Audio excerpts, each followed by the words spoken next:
On March 18th, the first trove of newly declassified JFK assassination records was released. There were 3,886 records still classified. But as of the recording of this podcast, 2,359 of those records have been released, leaving just 1,527 still withheld. I'm unclear on the exact status of those still classified documents, but we know that there are a few important documents with redactions that are still awaiting an unredacted version to be released. These include Bill Harvey's travel records for the fall of 1963 and the George Joannides file. The question everyone wants answered is, what's the biggest find in the new documents? Is there a smoking gun? First, we have to remember that we're talking about 80,000 pages, and again, we have to cross-reference the newly released clean documents with the previously redacted documents to find out exactly what was censored before. Of course, on top of that, to be able to make sense of these new releases, you would have to know many detailed aspects of the case inside out. In other words, it's going to take a while before the JFK research community can fully digest these document releases. Having said that, I did want to go ahead and provide an overview of some of the most interesting documents that I've seen that have come out over the last month. Without further delay, these are my top 10 2025 JFK assassination document releases so far. Number 10 is James Angleton's unredacted Church Committee testimony. When former CIA counterintelligence chief James Angleton testified to the Church Committee in June of 1975, we now know from one line that has been unredacted that Angleton introduced Bill Harvey to the Israelis. Now, the mere fact of this introduction is not a big deal, but the previously classified line of the transcript says, quote, "I had introduced Harvey as the only officer to the Israeli operational people on the Cuban business." So the question here is, what does it mean that Bill Harvey was introduced to Israeli operational people as it relates to the Cuban business? Harvey led efforts against Cuba during Operation Mongoose. So does this mean that there was Israeli operational support or involvement during Mongoose? We don't know that from this document, but it does raise that question. Number 9, a September 1996 CIA memo about Oswald in Japan. Tip of the hat to my friend Max Good for bringing this to my attention. The memo says that a local UPI reporter in Japan was about to file a story about Oswald being recruited by the CIA while he was stationed in Japan. The story was based on an interview with a retired Marine officer who claimed to be Oswald's commander in Japan. The previously redacted section of this document says, quote, "As a long shot at keeping a CIA-related story from surfacing in Japan, thereby prompting Japanese journalists to pursue the same information, Chief of Station suggested to the press officer that she pass the number of the historical office at headquarters responsible for dealing with public queries to the reporter, advising that his scoop may, in fact, be old news." Now, what puzzles me here is that the CIA is focusing its critique of the story on the fact that it isn't a new story that Oswald allegedly was recruited in Japan by the CIA. And the part that looks like it was previously redacted talks about wanting to stop Japanese journalists from looking into it. This, of course, raises the question, why would the CIA be against, quote, Japanese journalists pursuing the same information if there was no truth to the information in the first place? Number 8 is a May 21st, 1982 letter from David Blee, who was the counterintelligence chief of the CIA at the time.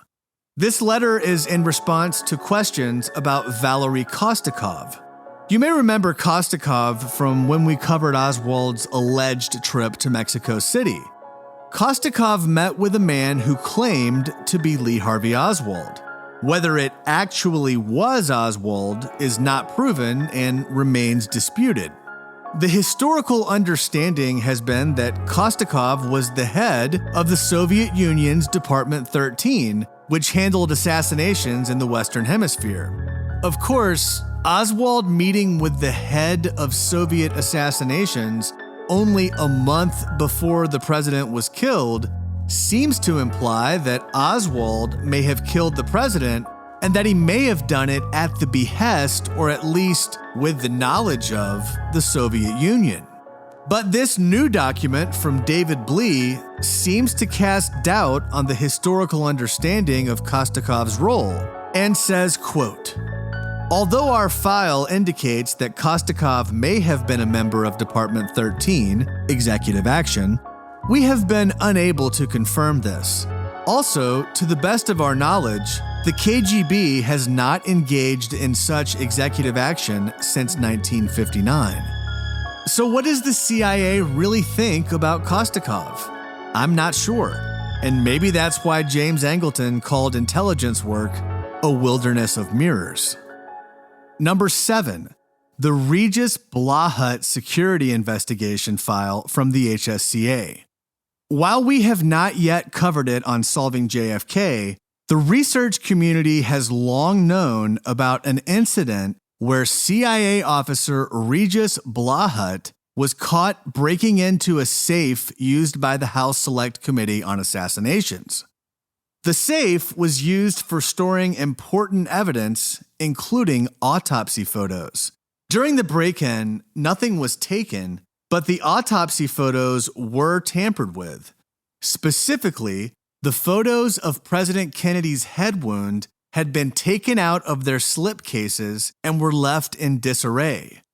We know that it was Regis Blahut from the CIA who broke into the safe because the HSCA took it very seriously and had fingerprints taken by the DC police.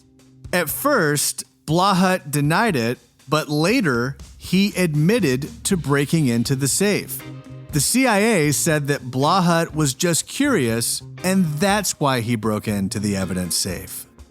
We now have the complete file on Blahut's HSCA safe break-in. It's a 159-page document, so I haven't had the time to ascertain exactly what sections were previously redacted. Still, what jumps out at me is the handwritten note on the first page of the file that says, quote, "This file is of an unusual nature because it deals with an incident involving a CIA employee and this committee. It has not been logged into our system by agreement with the CIA." In other words, the HSCA found a security breach, but then covered it up because they had an agreement with the CIA to do that. Of course, it didn't end up making a difference that the file wasn't logged into the system because the story was eventually reported anyway. But it does raise the question as to why the HSCA would even have such an agreement with the CIA. And it also makes you wonder what Blahut was really doing with those autopsy photos in the safe. On a related note, Dan Hardaway, one of the primary HSCA investigators, recently relayed to journalist Jeff Meek that he was offered a job by the CIA when he started working with the HSCA to investigate the CIA. Hardaway turned the CIA job down and reported back to his boss at the HSCA about the CIA approaching him. The officer who wanted Hardaway to work at CIA at the same time he was investigating it was Regis Blahut. Number 6. 2 documents that bring light to Priscilla Johnson McMillan's relationship with the CIA.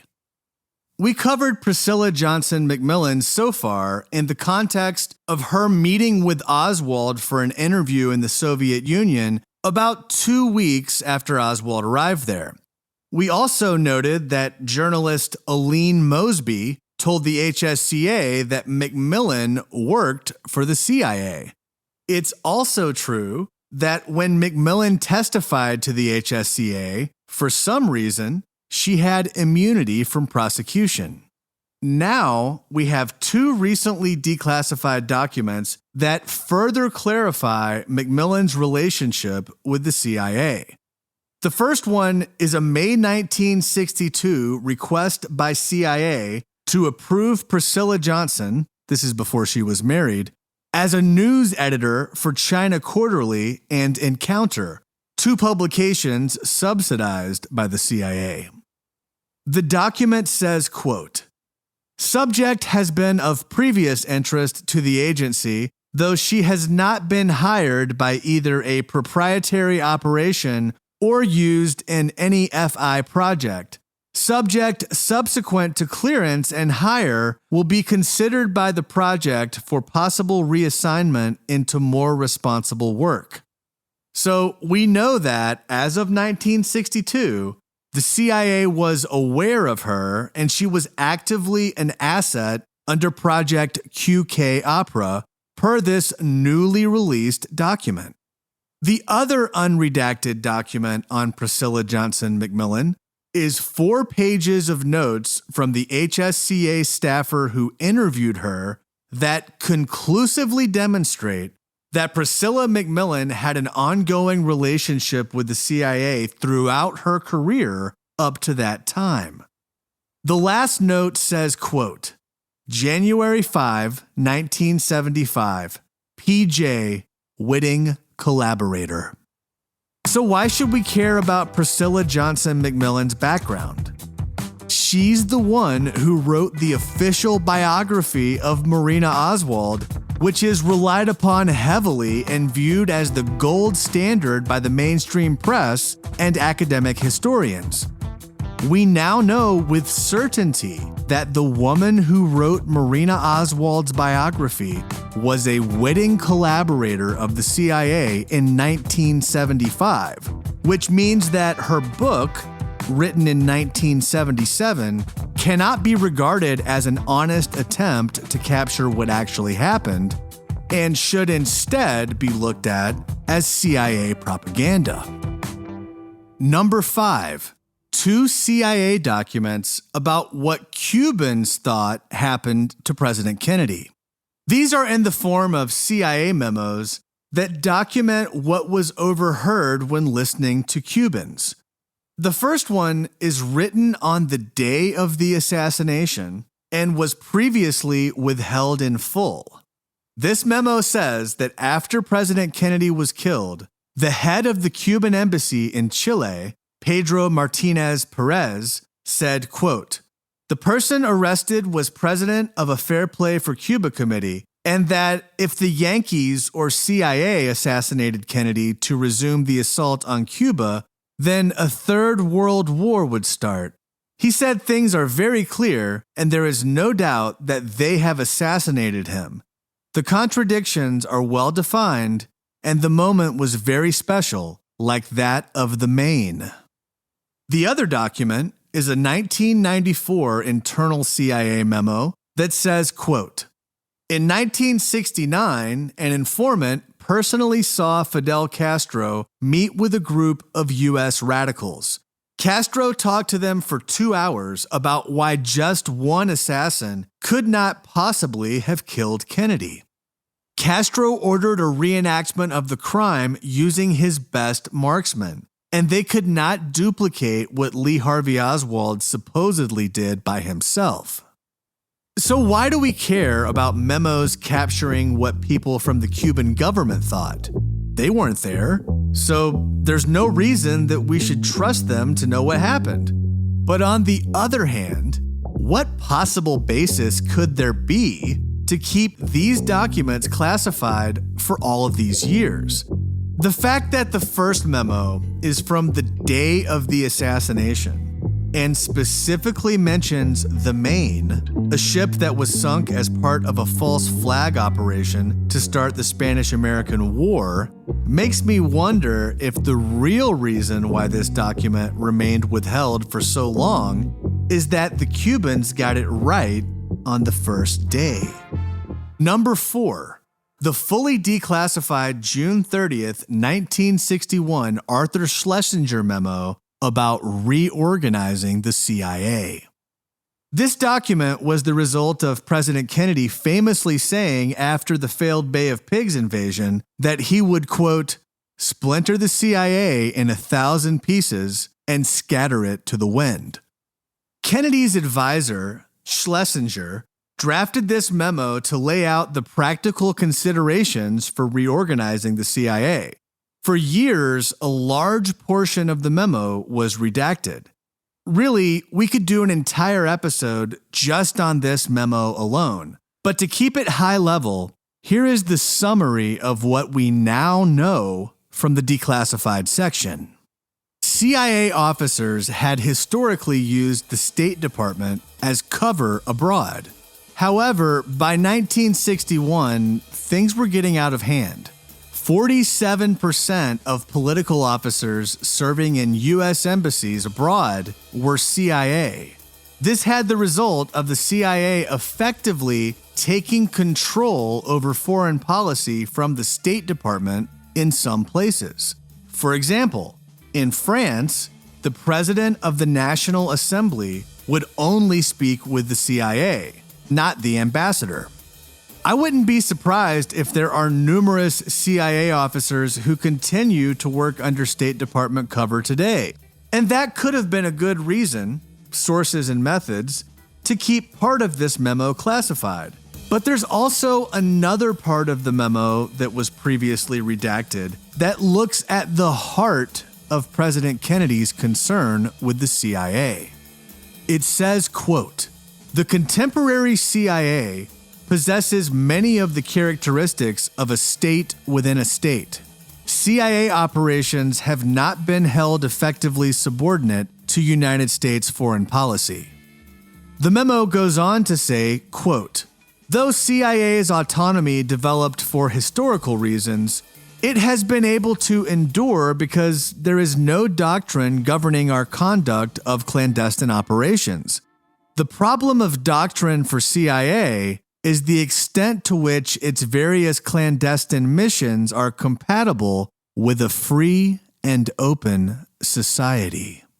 I understand why the CIA taking over the State Department with undercover officers was withheld for a long time, but there was no reason whatsoever to withhold Schlesinger's view, shared by President Kennedy, about the concerns with the CIA not being compatible with a free and open society. If the CIA had nothing to hide, why would it censor this information for so long? Is the CIA really that thin-skinned, or did it have something to hide? Number 3, a November 27th, 1962 memo from Bill Harvey. In this document, Bill Harvey, who led CIA's Operation Mongoose against Cuba, laments that because of JFK's post-Cuban Missile Crisis assurances to Cuba, quote, these assurances will preclude any meaningful CIA action on a phased basis to provoke a revolt inside Cuba. It's hard to tell exactly what was previously redacted in this document, but from the underlining, it appears that it was this section. Quote, in view of these factors, the so-called Track 2 course of action, i.e., unlimited support of Cuban exiles and exile groups with no real control or objective purposes, in the hope that these groups will be able to shake the Castro regime, will, although unrealistic, become increasingly attractive at various levels in the United States government. What I take from this is that Bill Harvey is saying that since Kennedy promised peace with the Cubans, others in the government who disagree with him are going to want to limitlessly fund the Cubans for no reason other than to make it hard for Kennedy to keep the peace. The fact that the head of Operation Mongoose is saying that people inside Kennedy's own government would be willing to work against him, even though it was unrealistic, shows just how much the, quote, various levels of the government, as Harvey put it, did not view themselves as having to follow the president's directives when it came to Cuba. Number 2, James Angleton's declassified HSCA transcript. This document shows that Angleton lied under oath about what he knew regarding Lee Harvey Oswald while President Kennedy was still alive. Angleton had put Oswald under mail surveillance, which is also called mail coverage, in November of 1959 as part of HT Lingual. We covered this in Season 2. Reuben Efron is the CIA officer who ran the mail coverage program for Angleton. In the newly available testimony, Angleton is asked, quote, "To your knowledge, was Oswald ever the subject of any CIA project?" Angleton responded, "No." Then Angleton is asked if he knows Reuben Efron, who led the mail coverage program, and Angleton says yes. To Jefferson Morley's point, this document absolutely establishes that James Angleton lied to the HSCA under oath. Official story defenders will argue that Angleton probably just forgot. But it's harder to take that position given that the information was classified for so long. If it didn't matter, then why hide it all these years? Number 1. A January 22, 1958 memo from Alan Belmont at the FBI. This document is also about mail coverage. The memo says that the FBI discovered a mailing address that was used by illegal Soviet agents all over the world, and the Bureau wanted to get mail coverage on that address. This led to James Angleton contacting the FBI about the existing CIA mail coverage operation, HT Lingual. What's interesting about this newly unredacted memo is what Angleton told the FBI about the purpose of the CIA's mail coverage program, which, as you may recall, included Lee Harvey Oswald. The memo says, quote, Angleton further indicated that the coverage has been in existence in excess of a year, and he stated that the sole purpose for the coverage was to identify persons behind the Iron Curtain who might have some ties in the U.S. who could be approached in their countries as contacts and sources for CIA. Angleton indicated that CIA had successfully developed several sources through this means. In other words, about a year and a half before Oswald began having his mail read, James Angleton is on the record saying that the only reason the mail reading program exists is to identify contacts and sources for the CIA. This document raises the question of whether Oswald did in fact become a contact or a source for the CIA, if he wasn't already one at the time the CIA began to read his mail. Next time on Solving JFK, we continue asking the question, if not Oswald, then who?